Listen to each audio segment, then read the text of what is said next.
no matter how hard you try, there's always going to be somebody out there with a tactic that gets their quarterback out of the pocket, even when your contains are the best in the game. For those moments, you're going to need today's tip, in which we show you a very underneath the radar tactic that you ought to add to any defense in Madden 22. Let's get into it. What is up, guys? Zan from the Zan Madden YouTube channel. Today's video, we're going to show you guys how to curb the quarterback rollout by using zone drops.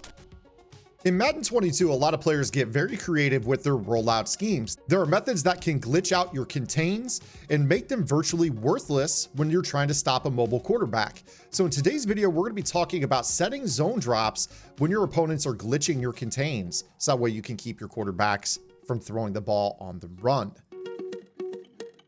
Just want to say thank you so much for helping me reach 12,000 subscribers here on the Zan Madden YouTube channel. It is the spring of 2022 and we're still pushing upwards with the channel. Things are really growing, not only here on the YouTube channel, but also on my Twitch channel, twitch.tv/Zan Madden, where I also stream Monday through Friday in the afternoons. And obviously on the Gridiron Game Plans website and in our Discord, where there's a ton of awesome community conversation. If you guys could do me a quick favor, make sure you guys, if you're not already, hit that subscribe button as we push for 13,000 subscribers. And we'll see you guys here on the other side of this. Now, this is a tactic that can work out of any defensive playbook in any defensive formation in Madden 22. And we're going to be focusing on setting some zone drops. So for those that didn't know, you can actually practice with zone drops now in the practice mode. And this is something that you do obviously in game by hitting the right stick. It's now available in practice mode as well. My recommendation is to take a look at whatever zone scheme you're in, whether that is a cover 2 that only has yellows and blues, or it's a cover 3 where the underneath zones are yellows and purples. You're going to want to set the opposite zone type in your flats to 0 yards when your opponent is getting out of the pocket. So if we were playing a Tampa 2, my recommendation would be a 0-yard curl flat. So for this particular defense, it doesn't really matter what you're in. We're going to go ahead and call the Tampa 2 out of the nickel wide 9. The reason you might go with the wide 9 package is that defensive end lines up very, very wide in what is called a 9 technique. And obviously there are a lot of ways for the design rollout to get out of the pocket. We're not going to focus so much on the ways that people glitch contains, but I do want to show you what happens when your opponent is able to get outside the pocket.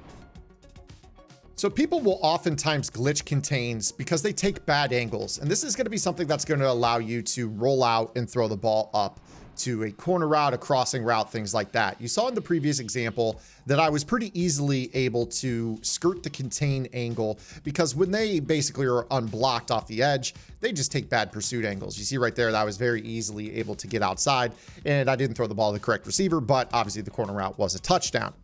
So naturally, what we're going to do when somebody is able to get outside of your contains is we're going to have to think outside of the box. Now, conventional wisdom would say, put a spy on the field and click the right stick in to send the spy. But over the course of the year and going back a couple Maddens, we understand that sending the spy oftentimes sends other zones that are not spies, and that kind of irritates us. So with the 0-yard drop on a zone, this is going to make them basically play right at the line of scrimmage, which if you are trying to roll out against this, the defensive player can click the stick in to send that player. Now, please bear with me. I'm trying to roll out on one controller, which involves 2 hands, and send the spy on the defensive controller, which I'm going to try to do with my knuckles. Very, very difficult to do smoothly. So I hope you guys can follow with me as I do this. But when your opponent goes to roll out, what you're looking to do is as soon as they do that, send that purple zone. So you see here, I can send that purple zone, and obviously right here, I don't have my zone drop set for my blue zones, but I could have played a hard flat. That is going to cut off that rollout angle far better than when you try to run a contain and they're just rolling outside of that contain. Thank you for checking out this free content over here on the Zan Madden YouTube channel. If you guys are enjoying this content, make sure that you guys also check out my strategy website, gridirongameplans.gg. Gridiron Game Plans is your one-stop source for all things competitive Madden. Every week in our Vault update, we go over the meta, or the most effective tactics available being used by pro players on the MCS circuit, breaking down not only how and why the pros do what they do, but most importantly, how you can counteract those metas when you face them in online gameplay. On top of that, your subscription also includes any and every game plan on the site all year long for just the low price of $9.95 a month. And you guys get access to our Discord channel, where we have members of the Gridiron Game Plans community chatting daily, helping each other get better at the game. And this also includes a lab session every single Wednesday night on the channel. So make sure you guys get over to the website. If you guys are looking for the best Escape Artist defense in the community, you have to look no further. GridironGamePlans.gg. Now back to the video. So you see that we're able to do this here with a defensive end in a curl flat zone set to 0. And what's also kind of nice about that is he gets a little bit of a jam off the line, and then he plays that 0-yard depth. Now, from a rollout perspective, you see that the quarterback breaks the tackle box. As soon as that happens, I click in the stick, and because this guy is playing at a depth of 0 yards, he's going to certainly be the closest player to the quarterback that is not already in a rushing assignment.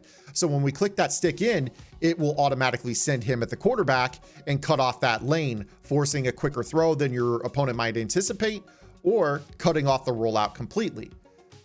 Now, this is something that you don't necessarily have to just do this with a defensive end. Depending on the scheme that you're in, you might do this with a nickel corner. You might do this with a variety of different players. Let me show you another example. In this example, let's say that we're playing a cover 3, which, as I mentioned, already uses purple zones and yellow zones. If you were going to be running a cover 3 and didn't want to compromise the depth of those zones, you would go ahead and set your blue zones or your flat zones to 0.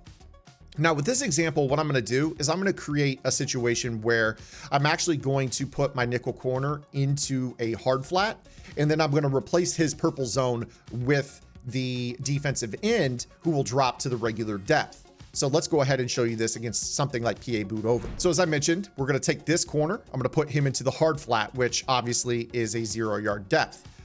We would actually be doing this here with Jason Verrett. So in this example, he will be playing the 0-yard depth. Now, if you wanted to make sure that you had something that dropped into the curl area on that side, you might go ahead and put this defensive end into a purple zone. So that way, if they run like a drag, or not even really a drag, but just something kind of in the seam vertical to the tight end that cuts outside, at least you'll have something that's kind of in that area. But what's going to be really, really interesting about this is, once again, I'm going to try to roll out and do this with my the back of my right hand while scrambling. So bear with me if this fails. But when you go to do this, you're going to see here that if you send that player, he ends up being able to chase that quarterback. And right there, actually, our purple zone ended up being the guy that chased because of the alignment of our coverage. So keep this in the back of your mind as well. Because I had this safety playing a 0-yard depth from this position, and then I had the curl flat dropping back from the line of scrimmage, by the time I clicked the stick to send him, he was actually still closer to the quarterback by just a hair.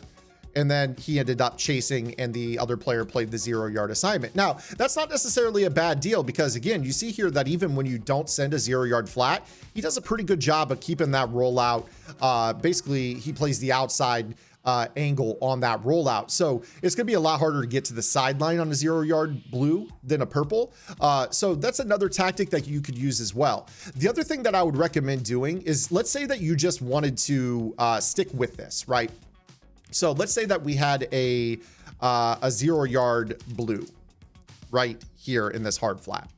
And when we go to do this rollout, you could actually go ahead and click onto, and I'm again screwing this up completely. You could click onto that 0-yard player as the quarterback rolls out. Obviously, I'm trying to scramble towards that player and click onto that player at the same time. Again, I don't have 4 hands for 2 controllers, but obviously when this happens, you're going to get so close to the player that's in that 0-yard zone that he will be the closest player available to click on and make a play. So again, as you kind of like take a look at this, as I do this, actually, we got really good contained right there, which is, you know, a benefit. But in the event that they might seal your defensive end, this is something that kind of serves as a backup.